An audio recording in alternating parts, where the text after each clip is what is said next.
Guys, so in this video I'm going to show you some drainage I put in around my foundation before backfilling. And I live in a pretty dry climate, but still in the spring when all the snow is melting, I'm on a slight slope and water comes from this direction. It flows across the ground, it hits my basement, and it goes right down into it, and that's been a problem. So I'm thinking that if I cover all this area and get all that water out of here, it's going to solve my problem. And since it's all open, now's the time to do it. And now I'm going around the perimeter, and you can see where I've dug down just a little bit more. I'm staying off the foundation a little bit because I don't want to compromise it. But I'm doing a constant slope, and I'm basically going to daylight out a drain all the way along here. So I'm running 4-inch pipe perforated all the way around here.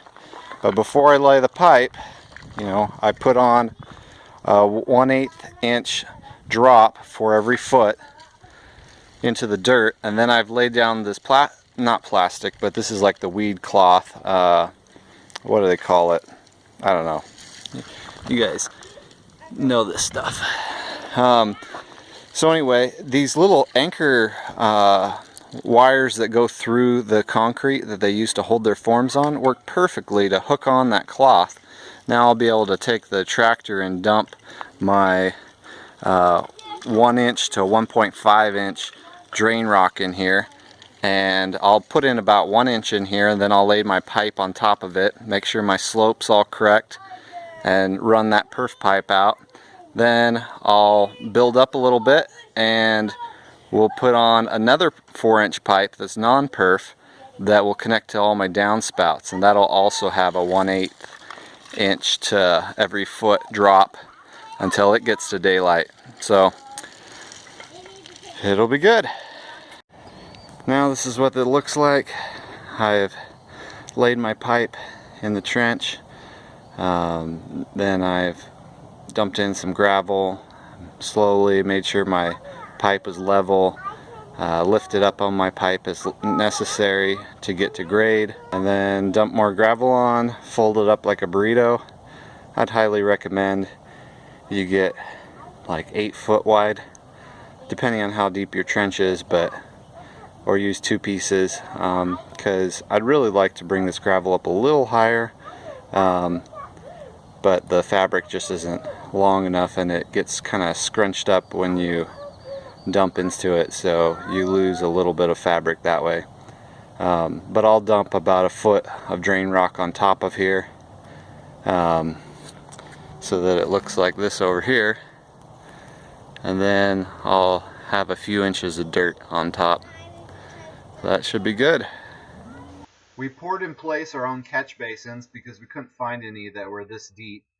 We basically made a box inside a box. I try to get the kids to help as often as I can, just so that they can be learning some good skills. I feel like my generation just sat on the couch and on the cell phone and didn't learn a lot, so I'm trying to do better with my kids.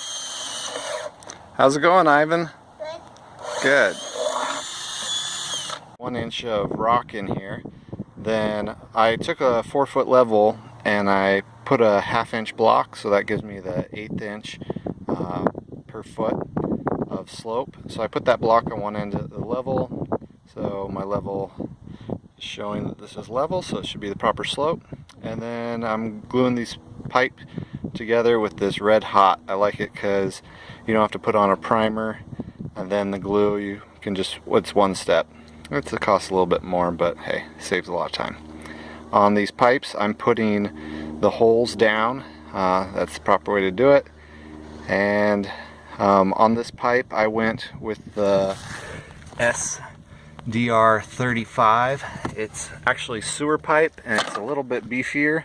The standards stuff, I don't care for. It's so thin that if you step on it, it breaks. And then I really wonder, like when a car drives over this one, when it crosses my driveway or something, is it gonna bust? Or I'd rather just put in, it really wasn't hardly any, I spent like $50 more for this stuff, so I think it's worth it.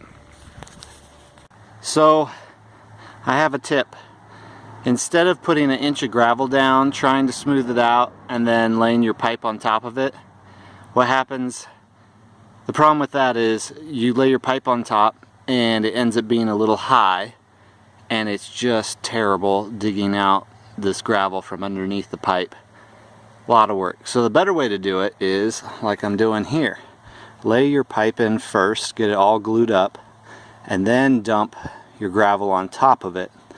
And the pipe will be too low, but you could put your level on it, and then you can just kind of pull the pipe up and the gravel falls underneath it, and it's perfect. That will save a whole bunch of time. Also, another thing I want to show you guys, I did two 45-degree angles here instead of a 90-degree at the corners.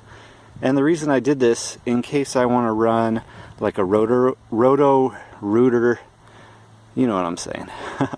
The little thing that you shove through the pipes and it grinds up all the roots that have infiltrated your pipes. Hopefully that doesn't happen, but it shouldn't. It'll be a lot easier to make the corner here if you have two 45s. Plus, two 45s actually cost less to buy than one 90-degree angle. So it saves you a little bit of money too. That's also another reason why I went with the SDR 35 pipe. It's a little beefier, and if you ran a roto rooter through one of those thin wall, like what are they, 0.17 schedule or something, it would probably just destroy it. You know, you'd come to a bend or something and it would just punch right through, because that stuff is like super delicate. So there's a little hint. Hey guys, thanks for watching. In my next video, I will show the pouring of the garage slab, and we will see you guys then. Hey, thanks a lot for watching.